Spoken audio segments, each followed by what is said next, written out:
దేశ ఆర్థిక వ్యవస్థ అభివృద్ధిలో కీలక పాత్ర పోషిస్తున్నారు ట్రక్ డ్రైవర్లు. అందుకే వారి ప్రయాణం కంఫర్టబుల్ గా ఉండడం ముఖ్యం.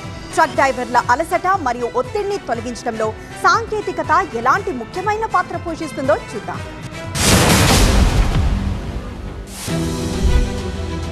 మన డ్రైవర్స్ తెలియని ఎక్కువ దూరం ఎక్కువ బరువుతో ఆగకుండా నిరంతరాయంగా ప్రయాణించడం సులభం కాదు. వీరి ముందు చాలా సవాళ్లున్నాయి. మరియు దేశ పురోగతిని వేగవంతం చేసే మహత్తర బాధ్యత భుజాలపై ఉంది. వీరే దేశ ట్రక్ రథసారథులు. తమ ఆరోగ్యాన్ని కూడా పణంగా పెట్టి గమ్యం చేరుకుంటారు.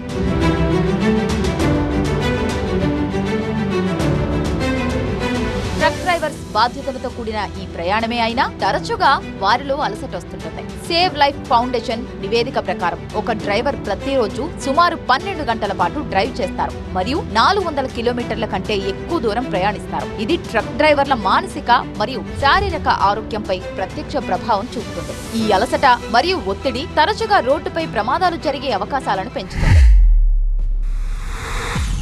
సేవ్ లైఫ్ ఫౌండేషన్ సర్వే ప్రకారం దేశంలోని 49% ట్రక్ డ్రైవర్లు అలసిపోయినట్లు లేదా నిద్రపోతున్నట్లు అనిపించినప్పటికీ వారు సుదీర్ఘ మార్గాల్లో డ్రైవింగ్ కొనసాగిస్తున్నారు. 500 किलोमीटर 600 किलोमीटर चलाता हूँ. सफ़र लंबा हो तो वैसे चलाता हूँ. बहुत ज़्यादा सेहत बेकार होता है.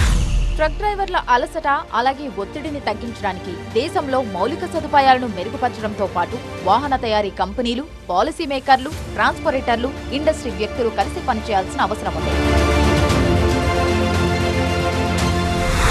పెద్ద ట్రక్కులలో సౌకర్యవంతమైన సీట్లు మరియు ఎన్విహెచ్ క్యాబిన్ డిజైన్ల అవసరం ఉంది. అంటే తక్కువ శబ్దం, తక్కువ వైబ్రేషన్ మరియు సౌకర్యం కోసం పూర్తి ఏర్పాట్లు ఉన్న క్యాబిన్లు. అంతేకాకుండా ట్రక్ నడుపుతున్నప్పుడు ప్రయాణికుల అలసటను తగ్గించేందుకు ఆధునిక సాంకేతికత వంటివి ట్రక్కులో టిల్ట్, టెలిస్కోపిక్ స్టీరింగ్, ఏఎంటీ మరియు క్రూయిజ్ కంట్రోల్ వంటి ఆధునిక ఫీచర్లు ఉండటం చాలా ముఖ్యం. దీనివల్ల ట్రక్ డ్రైవర్ల అలసట తగ్గి ప్రయాణం మరింత సురక్షితంగా ఉంటుంది.